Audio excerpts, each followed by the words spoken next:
Locking करने के time पे ख़राब हो जा रहा है, यही है ना, बाकी तो नहीं है ना कुछ। ठीक है, तो देखो जैसे मान लिया हमने इसको बैक कॉम तो कर चुके हैं हम, है ना। अब इसको फिनिशिंग लाना है इसमें, तो हम क्या करते हैं, पहले शाइन स्प्रे अप्लाई करते हैं। इससे क्या हो जाता है, थोड़ी शाइनिंग बढ़ेगी।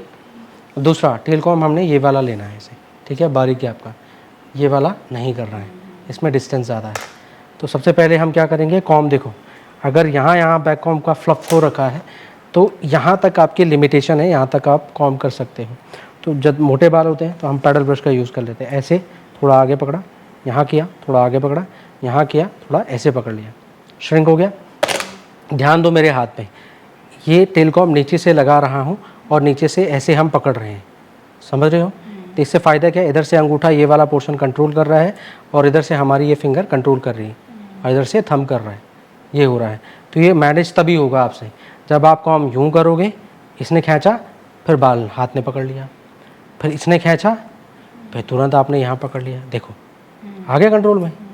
हुआ पफ इधर उधर से लूज़ लग रहा है, बट अभी हमें वहाँ क्लीन करना है, क्लीन तो किए नहीं हम। तो पहले हम क्या करते हैं, क्लीन करते हैं।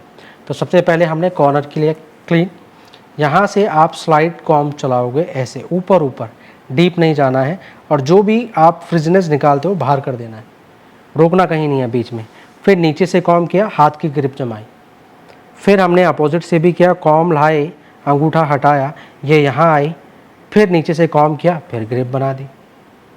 फिर मिडिल पे किया, सामने देखा मिरर में, फिर मिडिल पे किया, यहाँ ले आए, मिडिल पे किया, देखो सामने मेरा पफ क्लीन हो गया, हो गया ना।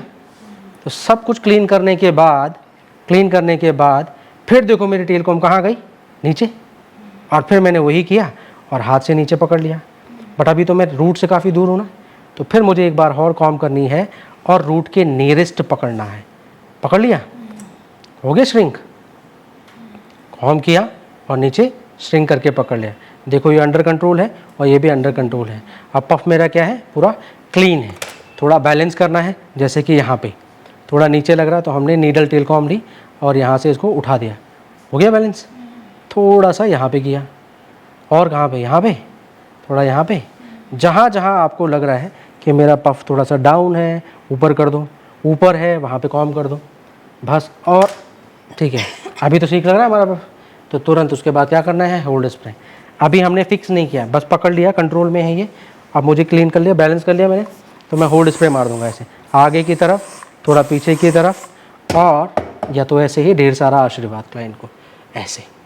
अब हाथों में क्या होती है, हमारे हीट होती है, तो हीट से क्या होता है, आपका स्प्रे जल्दी सूख जाएगा, ठीक है।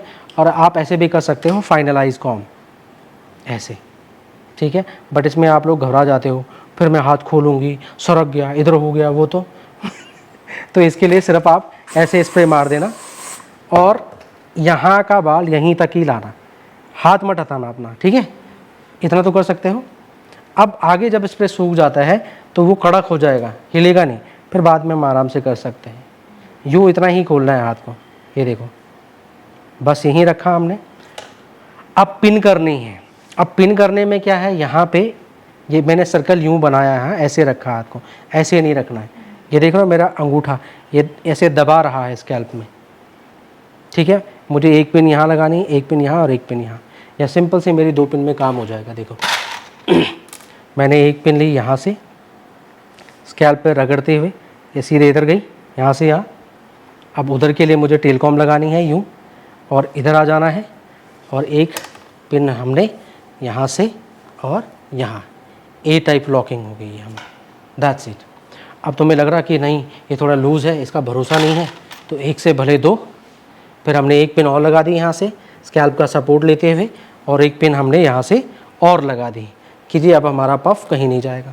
और थोड़ा सा हमने इसमें क्या मार दिया, स्प्रे मार दिया। आए समझ में, ऐसे करना है।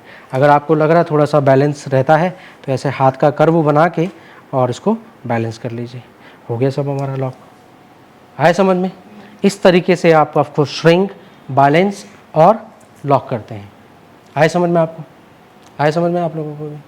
Thank you so much.